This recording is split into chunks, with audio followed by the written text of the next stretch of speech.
Hey there, I'm Jane Caffrey with your top stories from ABC15 Arizona. Today is day 25 of the shutdown. On Thursday, the Senate failed to pass two bills that would have paid at least some essential workers. Tens of thousands are impacted here in Arizona, and almost 900,000 are also losing access to affordable food as the state announces SNAP benefits, otherwise known as food stamps, are being put on hold. And ABC15 is digging deeper on this. Now, here's what we've discovered. State officials knew 2 weeks ago SNAP benefits were being halted and said nothing.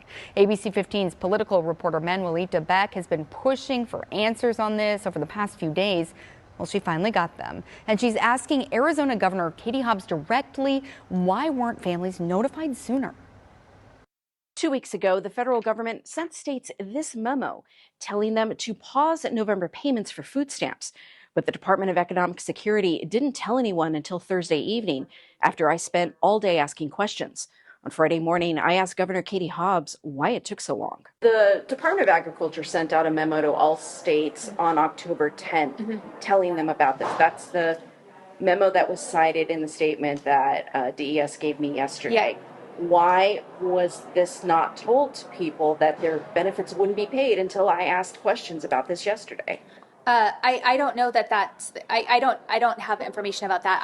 I thought people knew about this. Her spokesperson later told me DES needed time to get clarity on the full implications of the USDA's letter before communicating with Arizonans, saying, quote, "The Trump administration sent a confusing and unclear memo that sent states across the country scrambling to interpret. DES also told us in a statement they have been reviewing and assessing the letter. We asked how they're notifying Arizonans, but they did not answer." So what happens now? We're going to really count on our nonprofit social service community to step up and be partners, helping fill some of those gaps. She says it's up to President Donald Trump to get Congress to reopen the government. Some states are taking action to get SNAP benefits out to their residents. But Governor Hobbs says the state's hands are tied. I don't have a pot of money just sitting there that I can use to fill these gaps. In Colorado, the governor there is asking lawmakers for extra funds. But here in Arizona, the Republican leaders of the legislature say the ball is now in the hands of Arizona senators. Senate President Warren Peterson saying in a statement, quote, "This is a Democrat-caused shutdown. Arizona's two U.S. senators, Mark Kelly and Ruben Gallego, voted to create this mess.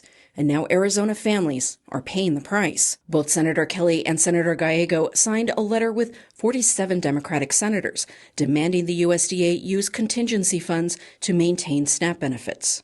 For ABC 15's political team, I'm Manuelita Beck.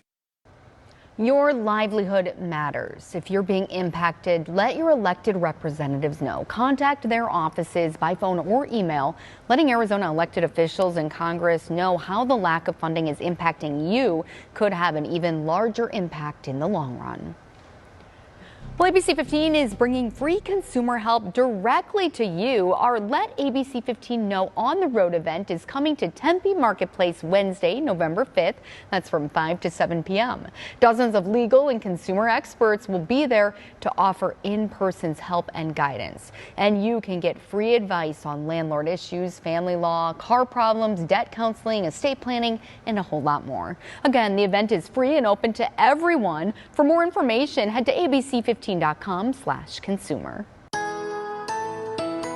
Tracking your forecast, I'm meteorologist Justin Hobbs. We're going to start off our Sunday morning once again a bit on the cool side in the mid-60s, but quickly warming up. Take a look here by our lunch hour, 82, going up to 89 degrees. Does put us a few degrees above where we should be. We'll be closer to those mid-80s this time of the year, and we're going to be approaching closer to that 90 mark. Elsewhere across the state, we can get to temperatures in the 30s for the Canyon, Flagstaff, Heber, and also Window Rock. 40s from 50s from Payson, Sedona, and Prescott, and also Kingman at 54 degrees, low 60s in western Arizona.